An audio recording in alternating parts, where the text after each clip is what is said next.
good, Commanders fans? We got a defender on the team, guys. We finally got one. It's about time, man. It's about time. We got a defender on the team. Braylon Sanders, man. Braylon Sanders. Congrats to Braylon Sanders. Yes, I know it's only making the 90-man roster, but congrats to Braylon Sanders, man. Very well deserved. Shout out to the DC Defenders, man.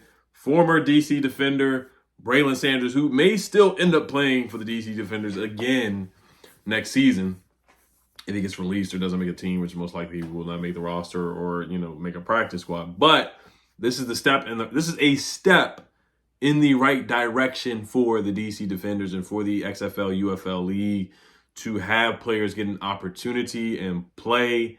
It's just this is why they do it, man. So they can revive their careers. We need DeAndre Baker to get a tryout somewhere. Chris Rowland, other guys like Jordan Tiamu, the kicker as well. Can't remember the kicker's name. There's a couple guys on the DC Defenders, man, that definitely should be getting a workout or getting a tryout or something like that. So this definitely made my weekend. I'm excited, man. They worked him out last week. And Braylon Sanders makes big plays. He had 25 yards per reception, man. He's a big play maker. Didn't have a lot of receptions, but had a good amount of yards. He caught 13 passes. Some people say he caught 17, but he caught 13 passes, but still finished 11th in the UFL in receiving yards.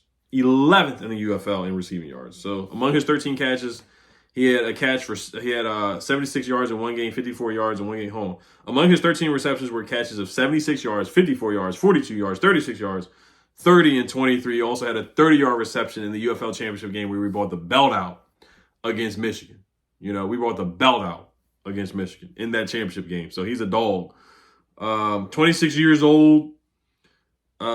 He also did play with the Dolphins in the preseason. He also caught two passes with he caught two passes for 17 yards with the Dolphins in his only NFL action back in 2022. He spent time on the Patriots practice squad in 2024 as well. So shout out to Braylon Sanders.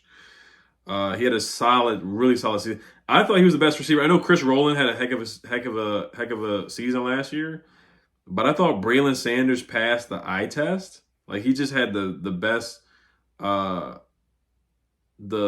what is it called? Not ball control, but not contested catches and not catch radius, but tracking the football in the air and contorting his body to make the catch and bring the football in. I thought he was the best at that. I thought he had the best hands on the team last year. I thought he should have got more targets, but he went to Ole Miss, undrafted free agent. He had 24 catches for 549 yards in 2021, where he had 22 yards per catch. And then in 2020, he had 15 catches for 376 yards and 4 touchdowns. He had 4 touchdowns as well in his last season. He played 5 years of collegiate football at Ole Miss. So he is an SEC player as well. I think he had a couple punt returns too. He had a punt return.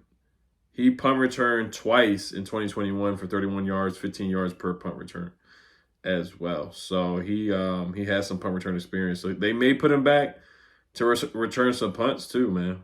We'll see. We'll see if they do that. I'm intrigued to see if they do that. But I'm excited, man. I'm excited for this signing, man. I like Braylon Sanders, man. He ran a 4.4. He ran a 4.48. He ran a 4.25 20-yard shuttle drill, 6.9 second three-cone drill, 34.5-inch vertical leap as well. Broad jump, 10 feet, 1 inches as well. 6 foot, 194 pounds. So, I mean, he's a solid player, man. He's a solid player. I like him a lot. And this is from, this information here is from, where is it at? Where is it at? This is from my guy, T. Reich Manuel. He says, I wouldn't read so much into the signing, but that said, Braylon Sanders has deep ties to the Commanders, coaching personnel, assistant Wesley Welker. He is who made the call to Braylon Sanders to let him know the Dolphins wanted to sign him as a UDFA, and Wes Welker coached Sanders in Miami. So there's a tie right there. So I think that's how he got in. But yeah, no, he had a heck of a season with the Defenders this past season. Had a good senior year with Ole Miss as well. So he's a guy that can definitely run past you and surprise you and get a catch for sure. He had a 76-yard touchdown catch in the Week 7 victory against the San Antonio Brahmas as well. So I'm a big fan of Braylon Sanders, man. I really am. Shout out to the Defenders, man. We're getting guys in the league, man. And that's what you want to see, man. It's like your last chance, DeAndre Baker, last chance, Calvin Joseph, last chance, but he got locked up. Jordan Tiamu, last chance, with the defenders as well. But I love seeing this. This is what it's all about. Monte Nicholson had last chance, with the defenders, but he did not get back in the league. Same thing with DJ Swearinger. Both those guys, unfortunately, were able to get back into the league. But you look at Braylon Sanders, and he's back in the league now. So I love seeing that with a passion. I love it. This made my weekend for sure. All right, so let's transition to Micah Parsons here. I'm not going to talk too much about it, but he did write a letter to basically everybody saying that he's requesting a trade. We know he has ties with Dan Quinn. Dan Quinn loves Micah Parsons. Micah Parsons loves Dan Quinn. Micah Parsons, anytime he talks about the Commanders on his podcast, like him and Trayvon Diggs were just fawning over Dan Quinn, talking about him showing boxing matches before the games and stuff, like just to get you hyped up and stuff like that. And then Micah Parsons talked about Frankie Louvu. Like, he gave a lot of credit to Dan Quinn and just letting Frankie Louvu go out there and just ball out and just pin his ears back, and go get the football. Just go get the quarterback. And Micah Parsons talked about that. He tweeted that out when Frankie Louvu was named in the top 100. But I'm not going to read the long letter that he wrote, or it looks like he typed it out in his notes in his iPhone. Yeah, he typed it out in his notes in his iPhone. He's upset. He requested a trade. Jerry Jones called him Michael Parson as well, kind of like a Kirk Cousins type of thing. Micah Parsons got like 25,000 retweets for this trade request, which is insane. 93,000 likes on Twitter, which is great.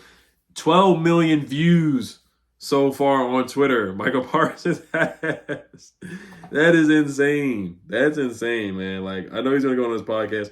I think this is the typical Dallas thing where he's going to be playing there next year or this season coming up. He's going to get a new deal. It does look a little bit nastier than the CeeDee Lamb, Ezekiel Elliott, and Dak Prescott, and all those guys that went through this whole contract situation with Jerry Jones and Stephen Jones. And also getting back to Dan Quinn, Micah Parsons and Dan Quinn. Micah Parsons talked about how Dan Quinn got him tickets to the Commanders game this past year, like helping his family get tickets and stuff like that. Like, they have a connection more than just football, but I highly doubt the Cowboys would trade him within the NFC East, and I highly doubt the Cowboys would trade him anyway. So he's not going to get traded. That's a situation where they would definitely franchise tag him for sure. And if he ever leaves, it would be through free agency. I highly doubt that they would trade him. Maybe they would. I know they talked about his leadership and different things like that. Those are some of the concerns that the Cowboys talked about with Micah Parsons. So there are some things there. And then, of course, the podcast and stuff like that. He's had a troubled past with Penn State, so we'll see what happens with this, but I highly doubt that he does not. I highly doubt that he's traded. I highly doubt it. So, all right, guys, I'm going to wrap it up on that. You probably have to give up a first or 2 firsts, most likely, for Micah Parsons to get him. And then you got to pay him. So that's the thing there. But it would be worth it, though. It would be worth a first. It would be. All right, guys, as always, Health Commanders, have a great weekend. Peace. I'll see you guys tomorrow because they got training camp. So I'll do a recap tomorrow, of course. And I think they may practice Sunday.